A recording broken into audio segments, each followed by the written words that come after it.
Live from Fargo and serving you on TV, online, and on the go. This is Valley News Live at noon. We have new information on the officer-involved shooting in St. Cloud, Minnesota. There was another round of protesters clashing with police in that city today. It all started yesterday when rumors spread online about police shooting a black teenager. That caused a group of 100 people early Monday morning to clash with police then.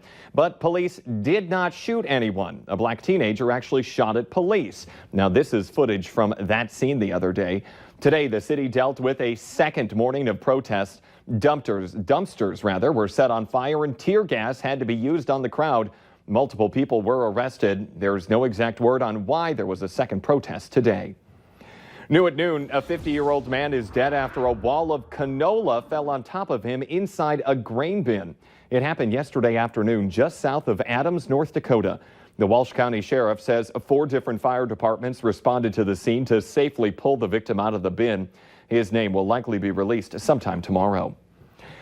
Taking that live look outside right now, look at that. It is windy out there and it is hot. So for what we can expect in our forecast, let's head on over to meteorologist Lisa Green.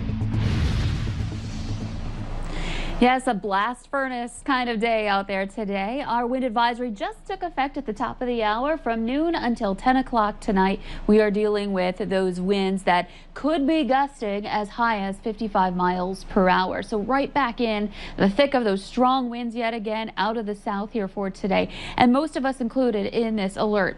As we take a look at our current wind speeds, most of us in the 20s to 30 mile per hour reports coming in. A 39 mile per hour gust out of the south in Fargo. Sisseton's up to 45, and this is actually just going to continue to build today. Here's a look at our temperatures. 80s to even low 90s now. We've already hit 91 degrees in Fargo, so we're roasting here. That was our forecast high, so I've adjusted our ice cream forecast up to 96 degrees for your high today, putting us at that top level. We're talking ice cream melting very quickly. You got to eat that fast here today, and maybe bring it inside if you're going to eat it too. Otherwise, you might just end up with a mess. We're going to talk about the heat. We're going to talk about storm chances too. We do have a first alert weather day for Wednesday coming up in just a few minutes. All right, it is a hot one out there. Thank you, Lisa. Fargo police are still working to figure out what happened on the north side this morning when officers heard a woman yelling for help after a stolen vehicle report. Police searched this area just after midnight. It's around Royal Oaks Drive and 37th Avenue North. It started when police found a stolen vehicle, then saw a man and a pregnant woman get into it and take off.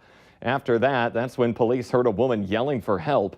Authorities used canines and even a drone to search the area, but they couldn't find anyone. No other information about the case is available at this time. President Donald Trump is expected to sign an executive order on policing today, and the Senate Judiciary Committee will hold a hearing on Capitol Hill on police reforms. It's part of a nationwide effort to review the use of force by authorities that follows the recent deaths of multiple black men and women around the country. Natalie Brand has the latest from Washington. Atlanta Mayor Keisha Lance Bottoms is ushering in reforms to her city's police department. A police officer sees another officer using force, which is beyond reasonable under the circumstances, that they are duty-bound to intercede. It comes just days after 27-year-old Rayshard Brooks was shot in the back and killed by an officer who was trying to arrest him. We do not have another day, another minute, another hour to waste. Brooks' family wants justice and is awaiting a charging decision by the district attorney. His life mattered. George Floyd's life mattered. Breonna Taylor's life mattered. Several black families with loved ones killed by police are expected to meet with President Trump today before he signs a new executive order on policing.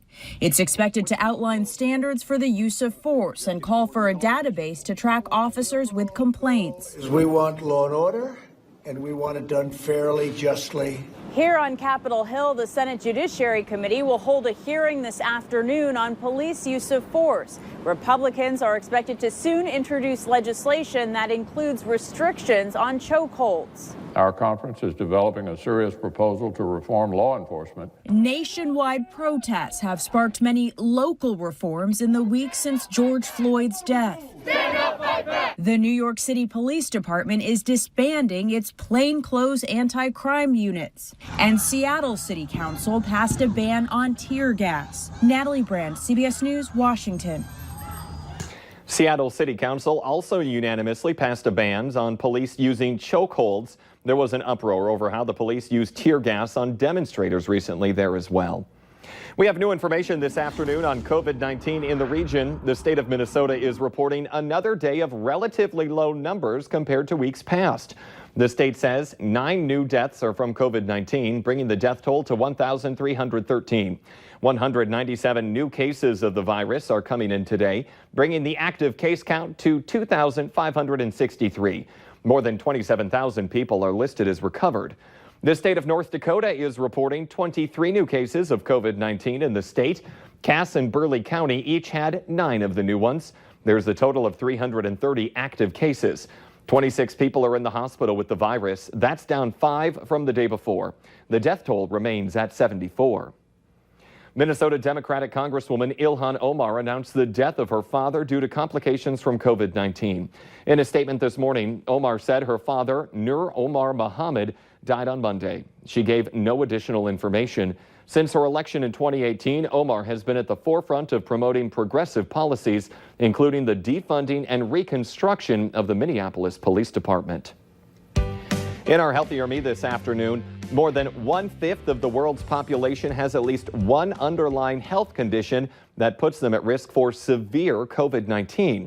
That's according to a new study from Columbia University that included data from 188 countries.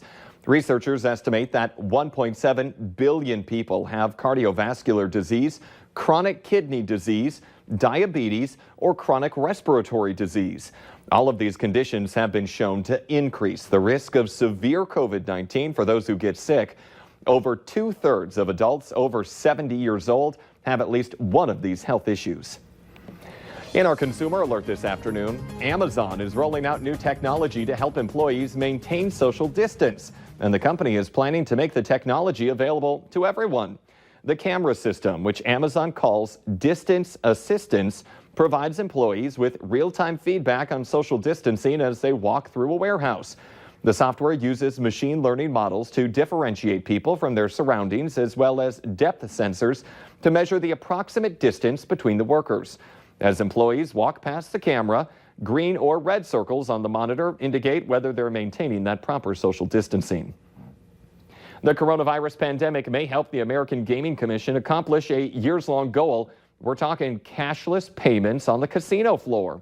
A new report from the commission was released this morning, arguing for uniform regulation allowing digital payments. While the effort predates the pandemic, the virus may help regulators get on board. The CDC is advising contactless payments and limiting the handling of cash to prevent the spread of coronavirus. Coming up here at noon, tensions rising in the Pacific. North Korea is taking a bold step in showing it doesn't want anything to do with the country to its south. We'll explain that situation. But next, Lisa Green is in with just how hot and windy we'll get today and what we can expect on that first alert weather day for midweek.